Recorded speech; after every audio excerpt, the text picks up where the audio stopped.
तो जो यहाँ की पुलिस है ना, तो मतलब वो समझ के बाहर है। जो आदमी घटनाओं को बचाने की, पूरी घटनाओं को बचाया, लोगों को जोड़ा और दोनों समाज को लड़ने से बचाया, ये प्लानिंग है। तो ठीक है, प्लानिंग है।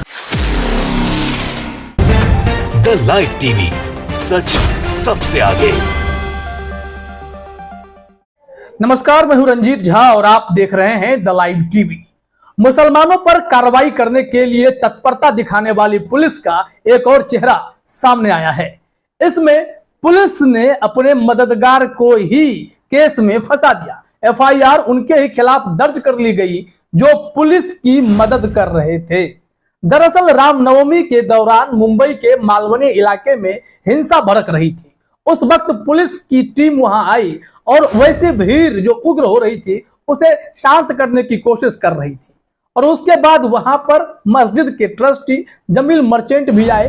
उन्हें देखते ही पुलिस ने उनसे आग्रह किया कि जमील भाई, आप इस भीड़ को कंट्रोल करने में मदद कीजिए, आपकी अपील लोग सुनेंगे।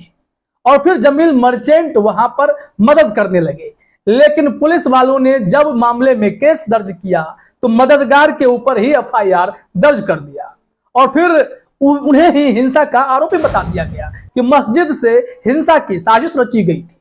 और फिर देखिए, बवाल इतना बढ़ने लगा। मामला जब कोर्ट में पहुंचा तो जमील मर्चेंट ने तमाम वो सबूत दिखा दिए जिसमें पुलिस उनसे मदद मांग रही थी, वो मदद कर रहे थे। वो तमाम फुटेज सीसीटीवी के उन्होंने कोर्ट में जब प्रस्तुत किए तो उन्हें अंतरिम राहत भी मिली।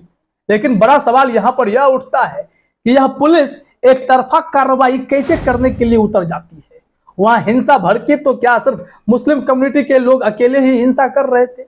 इन्होंने आरोप लगाया है कि कार्रवाई तो फिर दो तरफा करते ना। यहाँ पर एफआईआर में तमाम मुस्लिम कम्युनिटी को ही नामजद कर लिया गया और उन्हें भी नामजद कर लिया गया जो पुलिस की मदद कर रहे थे। पुलिस ने उन्हें थैंक्स कहा था।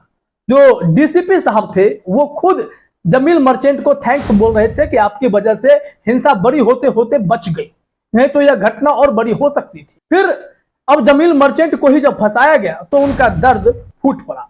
उन्होंने क्या कुछ कहा है, जरा उनके बाइट को सुनिए, इसमें आपको सारी बातें क्लियर हो जाएंगी। तो जो यहाँ की पुलिस है ना, तो मतलब वो समझ के बाहर है। जो आदमी घटनाओं को बचाने की, पूरी घटनाओं को बचाया, लोगों को जोड़ा और दोनों समाज को लड़ने से बचाया, ये प्लानिंग है। तो ठीक है, प्लानिंग है। मेरे पास इतने सारे सबूत है कि पुलिस थक जाएगी देख देख के। जहाँ पर हम लोग ने सिर्फ लोगों को संभालने का काम किया, पुलिस की मदद किया, समाज की मदद किया। पुलिस ने शुक्रिया अदा करने के लिए मतलब इतना उनकी जुबान थक गई थी, क्योंकि वो हर जगह थैंक्स जमील भाई, thank you so much, you are great, you are genius, you are hero, you are Malvani hero. तो सुना आपने उनके इस स्टेटमेंट के बाद आप आसानी से समझ सकते हैं कि पुलिस का रवैया कितना सेलेक्टिव हो चला है। मुसलमान है तो केस कर दो। वो व्हाट्सएप में कोई बंदा मुस्लिम है अगर स्टेटस लगा रहा है तो उसे गिरफ्तार कर लो।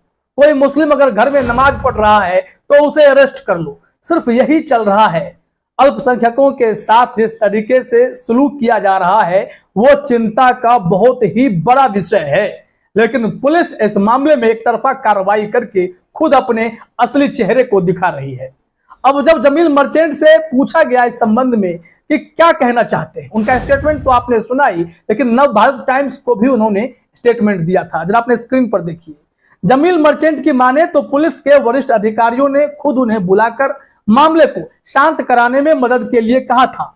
जमील ने लोगों से अपील भी की और उसका असर भी हुआ, पर जब अगली सुबह उनकी आंख खुली तो उनके पैरों तले की जमीन खिसक चुकी थी। उन्हें पता चला कि वो इस मामले के एक नामजद आरोपी बनाए गए हैं। जमील का आरोप है कि इस मामले में उन्हें फंसाया जा रहा है। उनका कहना है कि मेरे पास वह सारे फुटेज मौजूद हैं जिससे पता चलता है कि उनका हिंसा भड़काने में कोई रोल नहीं था, बल्कि उन्होंने तो पुलिस की मदद की थी। अब जो मदद करे उसे ही आप सलाखों के पीछे डालने के लिए केस दर्ज कर दें तो गंभीर सवाल उठने तय हैं। जिस सीसीटीवी फुटेज की बात हो रही है वो भी जरा आप अपने स्क्रीन पर देखिए। जमील मर्चेंट ने उस सीसीटीवी फुटेज में बाकायदा सारी चीजों को समझाने की कोशिश की है।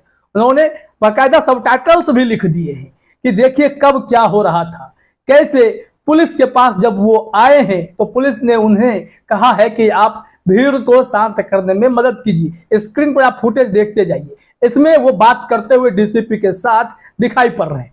फिर वो लग गए काम पर। उनके हाथ में एक डंडा होता है, लोगों से अपील कर रहे होते हैं, समझाते रहते हैं, भीड़ को शांत करने की अपील कर रहे होते हैं। तमाम चीजों को उन्होंने घेर घेर कर अपने उस सीसीटीवी फुटेज को प्रकाशित भी किया है, सार्वजनिक किया है, ताकि हर कोई देखे कि उनकी भूमिका उस वक्त क्या थी। क्या वो हिंसा को शांत करने में मदद कर रहे थे या फिर हिंसा भड़काने में मदद कर रहे थे।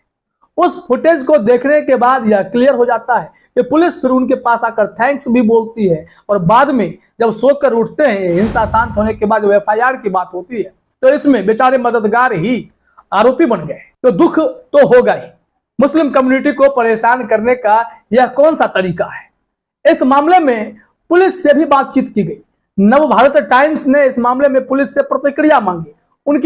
उनका क्या कहना है वो भी जरा देखिए आप अपने स्क्रीन पर। इस मामले में नवभारत टाइम्स ऑनलाइन की टीम ने संबंधित इलाके के डीसीपी अजय बंसल से बातचीत की, जिस पर उन्होंने कहा कि जिन पर एफआईआर दर्ज हुई है वह लोग मालवनी हिंसा के आरोपी हैं, इसलिए उन पर कार्रवाई हुई है। पुलिस ने इस मामले में अब तक 25 से ज्यादा लोगों को गिरफ्तार किया है, लेकिन ये इसलिए कोर्ट के पास राहत भी पा सके क्योंकि इनके बेगुनाही के तमाम सबूत मौजूद थे। लेकिन जिनके पास बेगुनाही के सबूत नहीं होते हैं, पुलिस उन्हें भी अपने शिकंजे में ले लेती है, उन्हें जेल में बंद कर देती है। उनका सोचिए कि क्या हश्र होता होगा। जमील मर्चेंट ने तमाम फुटेज दिखाकर यह बताने की कोशिश तो की कि कम से कम यहां जरा आप देखिए, समझिए कि क्या चल रहा है। सीसीटीवी फुटेज ना होता तो क्या हालत हो गई होती। प्रूफ तो है, लेकिन पुलिस के रवैये पर अब गंभीर सवाल हैं।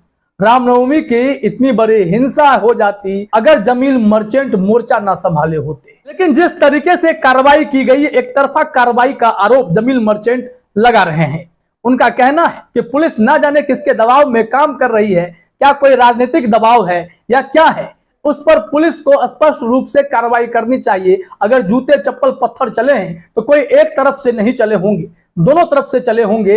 इस वजह से जरूरी यह है कि कार्रवाई करते वक्त पुलिस अपनी ईमानदारी भी दिखाए। सिर्फ और सिर्फ मुस्लिम कम्युनिटी को निशाने पर लेना उचित नहीं है।